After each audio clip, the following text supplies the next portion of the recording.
traffic study nga gihimo sa Mandaue City hapit na makumpleto. Ang mga resulta niini ang himuong basihan kung may usbon ba sa mga patakaran sa trapiko sa syudad. Ang report ni Nico Sereno.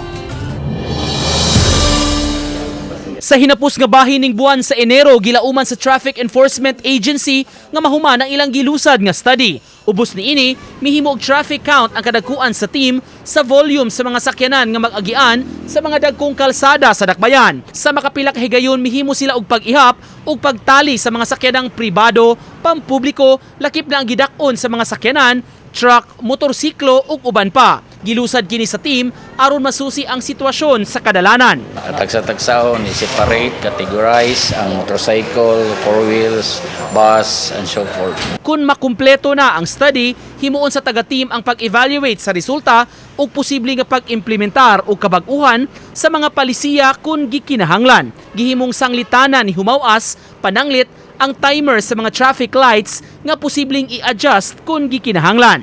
Increasing volume to 20%. So, mo pa na yung nakita niya para amo nang maplanuhan kung saan na to pagkuhan sa mga intersections.